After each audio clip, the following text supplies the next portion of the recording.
Hey guys, it's Young Acty the Political Kid here, back again with another video. And I know it's been a little bit, but I gotta tell you guys, this quarantine stuff and online school has been kicking my butt. It's terrible. I hate it. I hate online school so much. I wish we could go back to school.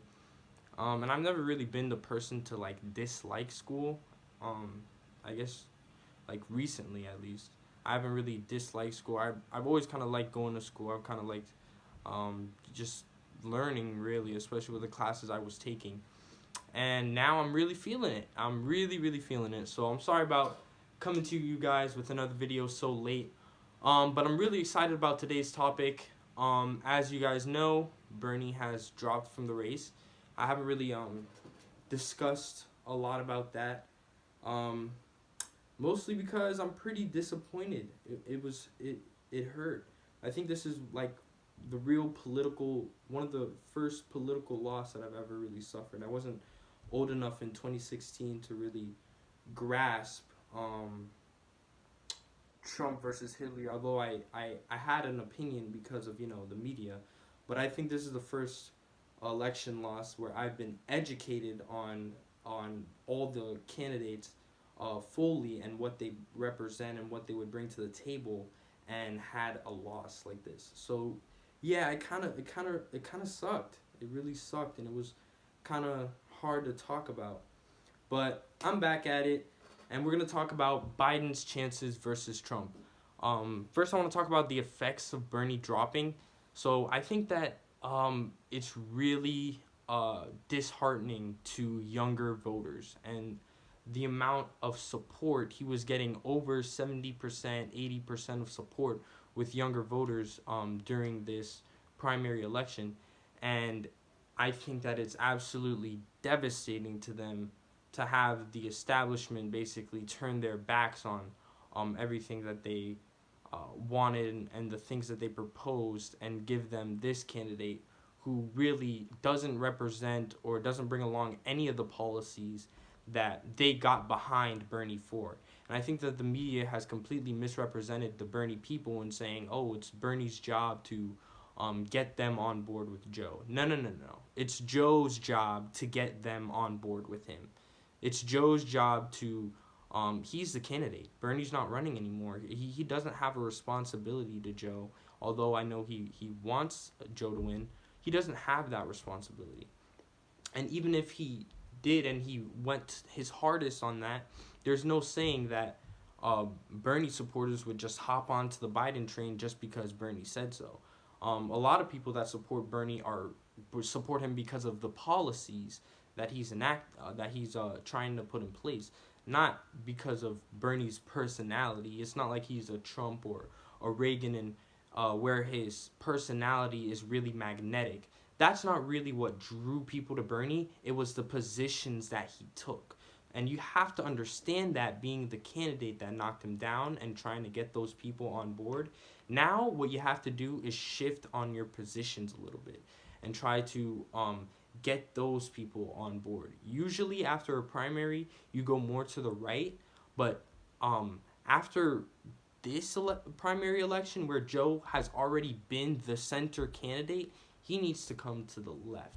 And we'll be discussing that more throughout this video. So first, let's get into problems with Joe Biden, his chances. Now, I don't want to come out here and say straight up that he would lose, okay? Because I don't think that that's the case. I'm just saying that this is going to be very tough, a very tough election, and I do think that Trump is a favorite. And let's start off why. So, Joe Biden at this moment in time is only really ahead 5 or 6 points of Donald Trump, right? And at this time in the election in 2016, Hillary had the vote up 11 points, 12 points in some of these polls that we're seeing. She was beating him. She was drastically the favorite at the beginning of the general election race. And Joe being already so behind, and being basically her but worse, this just spells out trouble for the future. because during this primary race, Joe Biden has really not been showing out. He hasn't done as many rallies. He hasn't been out there in the media talking to a lot of people. And it's because of the problems he has when he comes out and talks to people, right? And that's only going to get exposed throughout this general election. So that is really, really scary, seeing that he's only up 5 points.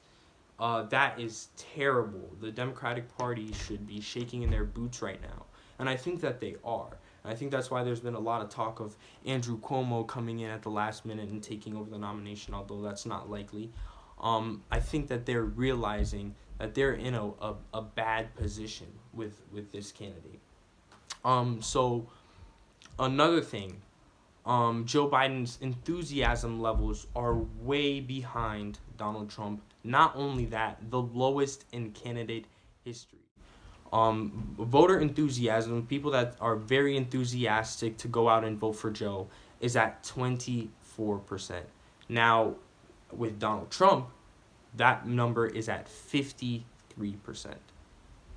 So he has almost a 30-point lead over Joe Biden in that area. And I think that that's extremely important, because those are the voters that are going to come out for you on voters voting day, no matter what, no matter the rain, the weather, none of that. If you're not enthusiastic about going out there to vote, anything could change your mind on that day, especially, which is what happened in 2016, why we didn't have such a great voter turnout, right? People weren't enticed, people weren't invigorated to go out there and vote for Hillary.